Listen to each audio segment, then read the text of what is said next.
آپ کی ایج کیا ہے؟ جی 18 سال ہے۔ 18 سال۔ اچھا، 18 سال کی عمر میں بچے کی خواہش ہوتی ہے کہ وہ شام کو جا کے کرکٹ کھیلے اور رات کو پبجی کھیلے، تو آپ اس عمر میں یہ این جی او ورک کر رہے ہو، اس کی کیا وجہ ہے؟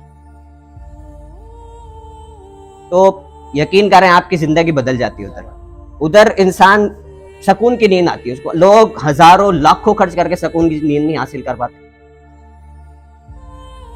ہم نے جتنا ہو سکا ہم سے ایک بڑی تعداد میں ہم نے کھانا پہنچایا اور لوگوں کی مدد کرنے کی کوشش کی۔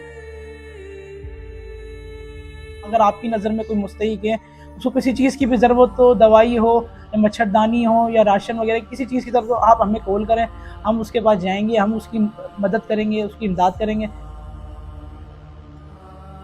جب انسان اللہ کے راستے میں نکلتا ہے، جب انسانیت کی خدمت کرتا ہے تو اس پہ مشکلیں آتی ہیں، اللہ تعالیٰ بھی اسے آزماتا ہے کئی چیزوں کے ذریعے، لوگوں کے ذریعے۔ اللہ تعالیٰ قرآن میں خود کہتا ہے کہ ہم لوگوں کو آزماتے ہیں، اس کے مال کے ذریعے، اولاد کے ذریعے، کئی ذریعے سے اللہ تعالیٰ آزماتے ہیں۔ تو جب انسان اللہ کے راستے میں، نیکی کے راستے میں نکلتا ہے تو پھر اس کو مشکلیں بھی آتی ہیں۔ بسم اللہ الرحمن الرحیم۔ Hello everyone, this is me your boy Ghulam Murtaza and you guys are watching Murtaza blogs. شہنشاہ ولایت خیبر چکن، گل گلدستہ پنجتن ابو الحسن، آفتاب نبوت کی دلکش کرن، جناب حضرت علی ابن ابی طالب کے نام سے منسوب ایک آرگنائزیشن علی ابن ابی طالب فاؤنڈیشن، جو کہ اس مشکل کی گھڑی میں عوام کے ساتھ شانہ بشانہ کھڑی ہے۔ تو جانتے ہیں اشد بھائی سے کہ علی ابن ابی طالب فاؤنڈیشن کس طرح کام کرتی ہے۔ جی اشد۔ بسم اللہ الرحمن الرحیم۔ الحمدللہ پہلے دن سے جیسے ہی بارشوں کا سلسلہ شروع ہوا تھا تو علی بن ابی طالب فاؤنڈیشن متحرک ہو گئی تھی، اور ہر روز کی بنیاد پر اسکولوں میں، گاؤں دیہات میں اپنا کام، مطلب جیسے دوپہر کا کھانا ہو گیا، دوپہر کا کھانا پہنچایا گیا پہلے دن، پھر رات کے کھانے کی تیاریاں اسی ٹائم شروع ہو گئی، رات کے کھانے کی تقسیم کا سلسلہ شروع ہوا۔ آپ کی ایج کیا ہے؟ جی 18 سال ہے۔ 18 سال۔ اچھا، 18 سال کی عمر میں بچے کی خواہش ہوتی ہے کہ وہ شام کو جا کے کرکٹ کھیلے اور رات کو پبجی کھیلے، تو آپ اس عمر میں یہ این جی او ورک کر رہے ہو، اس کی کیا وجہ ہے؟ دیکھیے ہمارا دین سب سے پہلے ہمیں کیا سکھاتا ہے، ہم اس پہ نظر ڈالیں گے کہ آپ صلی اللہ علیہ وسلم نے ارشاد فرمایا کہ تمام انسان مسلمان ایک جسم کے مانند ہیں، یعنی جسم کے کسی بھی حصے میں تکلیف ہوتی ہے تو پورا جسم کانپ اٹھتا ہے۔ تو جس طرح ہم نے اس سیلاب میں، اس بارشوں میں لوگوں کے گھر اجڑ گئے، چھتیں گر گئی، معصوم بچے دب گئے، کسی سے ڈھکی چھپی نہیں ہے، سب کے سامنے، سب نے دیکھا ہے، سب کو پتہ ہے کہ جب ایک انسان مسلمان مصیبت میں ہے تو ہم کس طرح پبجی کھیل سکتے ہیں، یا آپ نے کہا کہ کھیل رہے ہوتے ہیں آپ کی عمر کے۔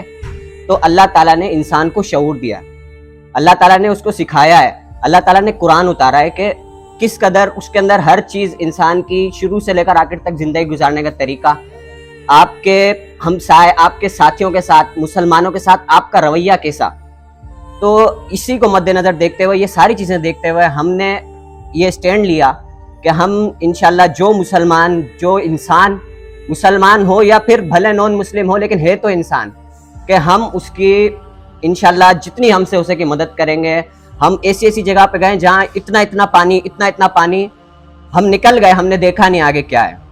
تو یہ جب آپ اس فیلڈ میں نکلیں گے نا آگے، تو انشاءاللہ جب آپ کسی کی مدد کرتے ہیں تو مرتضیٰ بھائی اتنی خوشی ہوتی ہے کہ میں آپ کو کیا بتاؤں، کہ آپ کسی کو ایک وقت کا کھانا بھی کھلا دیں، وہ بھوکا ہے نا، تو یقین کریں آپ کی زندگی بدل جاتی ہے ادھر انسان سکون کی نیند آتی ہے، اس کو لوگ ہزاروں لاکھوں خرچ کر کے سکون کی نیند نہیں حاصل کر پاتے، لیکن یہ چھوٹا سا کام کر بہت اچھی زندگی گزارے۔ برسات اور سیلابی صورتحال اس شہر میں بنی، اس کے بعد تقریباً ہم نے دیکھا کہ اسکولوں کے اندر جو ہے لوگوں نے اپنا رخ کیا، اور تقریباً متاثرین جو ہے اسکولوں میں آئے، جس کے بعد ہم نے کھانے کا جو ہے انتظام شروع کیا، اور تقریباً اسکولوں میں شہداد پور کے ہم نے کھانا پہنچایا۔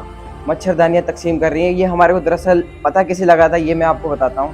ایک دفعہ ہم رات کے وقت ہم ویسے دونوں ٹائم کھانا دے رہے تھے، لیکن ہم ایک دفعہ گئے اسکول کے اندر، تو وہاں پر کافی تعداد تھی، 200-250 بندے تھے وہاں پر۔ تو ہم وہاں پر گئے، 5 منٹ وہاں کھڑے ہوئے، 5 سے 10 منٹ، تو وہاں پر ہمارے سے کھڑا بھی نہیں ہوا جا رہا تھا، حالانکہ وہ بلکہ پورا دن اپنا گزارے، پوری راتیں گزارے وہاں پر۔ تو ہم نے سوچا کہ بھائی جب یہ پوری راتیں گزارے وہاں پر سے، تو 5 منٹ کھڑا نہیں ہوا جا رہا، تو ہم کیا کر سکتے ہیں۔ تو ہم نے لوگوں کے لیے مچھردانیاں لی،